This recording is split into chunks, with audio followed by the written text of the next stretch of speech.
entrega dos premios. Por iso que chamo a este escenario ao presidente da Asociación Cultural Rural, o Xosé López Vidariño, para que proceda a entrega do primeiro deles, a primeira modalidade que é a Estrada e a súa comarca, a comarca de Forestal. O Xosé López Vidariño, por favor, suba ao escenario para facer entrega de unha destas preciosas estatuas labradas polo noso artista Manolo Vilaverde, que simboliza o monte, a importancia dos Montes Galegos e a actividade dos Montes Galegos rodeado da folla de palma e o olivo de sabiduría. Este primeiro premio vai ser como asociación que dende moi pronto empezou a actuar e a dinamizar culturalmente a Estrada sempre en galego hai uns tempos e que non era ni habitual ni fácil facelo. Boa parte disto débese á actuación sempre constante do seu presidente, don Alfonso Varela Durán, o doutor Varela Durán, aquel libro que suba para a recepción deste premio de dinamización lingüística e que, como vemos en historia, non só do libro galega, tan no ámbito médico, necesario que se tocou traballar como distribuir este carácter a esta magnífica asociación que preside e que é un orgullo con toda a nosa comarca. Recibe o premio de Xosé López Vidariño.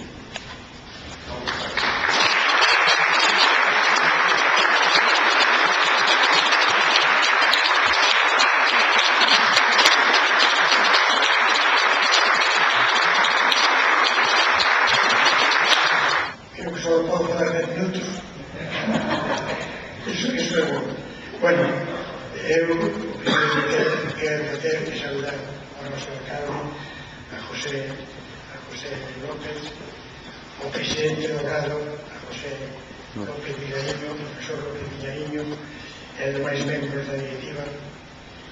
E saludar tamén, como non estar moi ledo, de coincidir con meu fraternal amigo Carlos Amado Mariñas e tamén con Cantigas Segarino. Eu que vivo en Santiago e desde fai moitos anos escutei moitas veces Cantigas Segarimos, é unha coral estupenda e ademais é unha coral que ten algo que me lembrei hoxe, que foi a que inaugurou, a que orquestou, a que armonizou a Rianxeira, porque a Rianxeira empezou a cantarse en Galicia sobre os anos 50 e viña da Argentina. Parece ser que se elaborou na Argentina con motivo dunha homaxe a un altar. Entonces que se empezaron a cantar a xente, entonces don Bernardo del Río, que dirixía Cantigas Segarimos, armonizouna sen ese mérito. E bueno, saludar a todos os que estades aquí, unha forte aperta. Bueno, eu creo que hai un mérito para recibir este premio de tempo, porque Fillo Xémico da Estrada, que naceu no ano 1983, naceu moi ben, naceu de pé, porque daquela estaba de alcalde Manuel Raimón de Tutela, que era un home moi predisposto a fomentar a cultura, sobre todo a cultura estradense. Cando nós chegamos aquí, había un certo olvido, un certo denomitaba a todo o rico patrimonio cultural que ten a Estrada, que é riquísimo, humano, cultural, denomitaba nos arquivos, nas bibliotecas, dormía un sono pétreo nas iglesias, nos pazos. Entonces, nós fixemos todo o posible para rescatarlo e pasar desa fase en off a unha fase en on. Sacoume, ese Valentín xa o traía preparado, iba a decir que nos tempos que nós empezamos a actuar coa actuación, a asociación, non era un tempo que nos falaba todavía moito os discursos que sempre eran en castelano. E nós, desde o primeiro momento, sempre utilizamos a lingua galega en todos os actos, pero non eu, sino en todos os actos. Aquí está, por exemplo, Cholín Ramos Durán, que é un dos membros que fixo o Pregunto Salmón e fixo o galego. O sea, que todos, ainda que máis ben nos moveran ou se moveran en medios castelano hablantes. Eu outro día asistí aquí no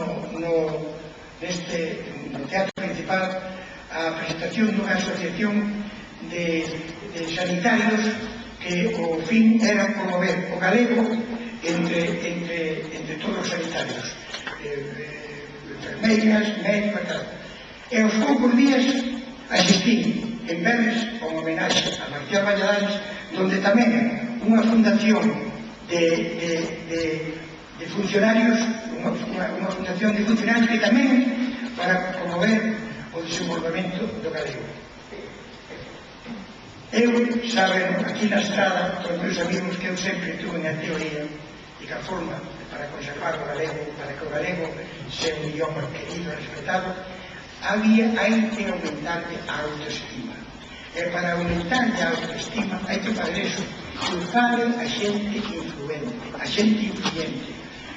influyente no bo sentido da palabra, por suposto, porque os estradenses temos un alto compromiso, porque na estrada a xente que veu dúas personas de forma Marcial Valladares, explicándonos na mitad do século XIX se produzo o resurgimiento con Rosalía, con Pintos, con os intelectuales que o que querían era promover que o galego se escribira para se falaba.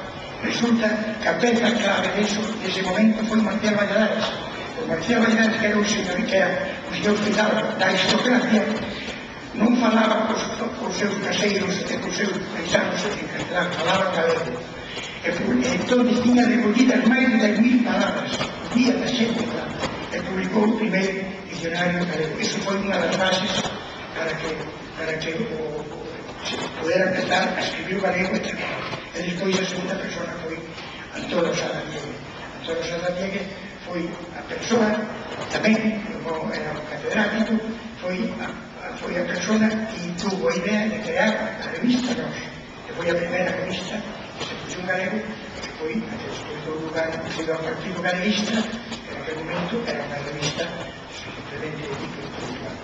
Isto é o que eu quero decir. Creo que é fundamental, porque a lingua galega é unha lingua que naceu ao mesmo tempo que o castelán. O castelán naceu en San Millán da Coruña unhas anotacións ao marxe nunhas crónicas emilianienses, consideraron nese momento o galego e o castellán é máis. Cando morreu Alfonso XII, o seu fillo na batalla de Uclis lutando contra os almorávides, morreu un fillo que se chamaba Sánchez, hai fillo do meu corazón, fillo que eu quería tanto.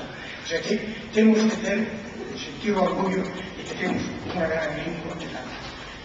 Eu estou nisto respetando sempre os dereitos dos demais. E ademais, facendo outra cousa, non teño enfrentamento co castelán, non enfrentada co castelán, porque o mismo castelán, eu moitas veces capaz na boca dicir o estradense castelán, non era estradense, na Leona Rianxo, pero eu creo que desenvolveu máis política, máis da estrada que en Rianxo todavía. Pero bueno, castelán decía que o galego era fillo do latín, pai do castelán, pai do portugués e irmán do castelán.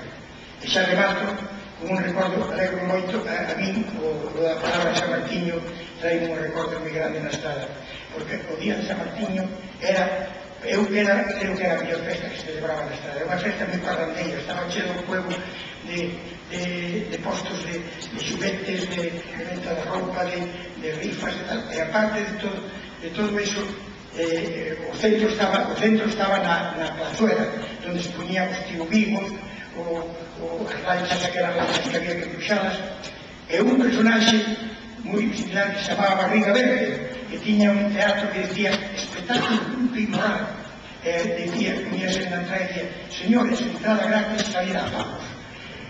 E teño outro reflexo que xa remato, que naqueles tempos os xogos eran xogos artesanais, xogábamos aos retratos, a banda, a billarda, había unha lei que non se que era a matemática. Sempre, o día 12, cando chegaba o Pilar, dicía, polo Pilar, trompos a bailar. E chegaba o San Martiño, polo San Martiño, trompos por do camiño. Salían os trompos por do camiño, empezaba o solo das bolas e do mar. Moitas gracias pola paciencia de escutar.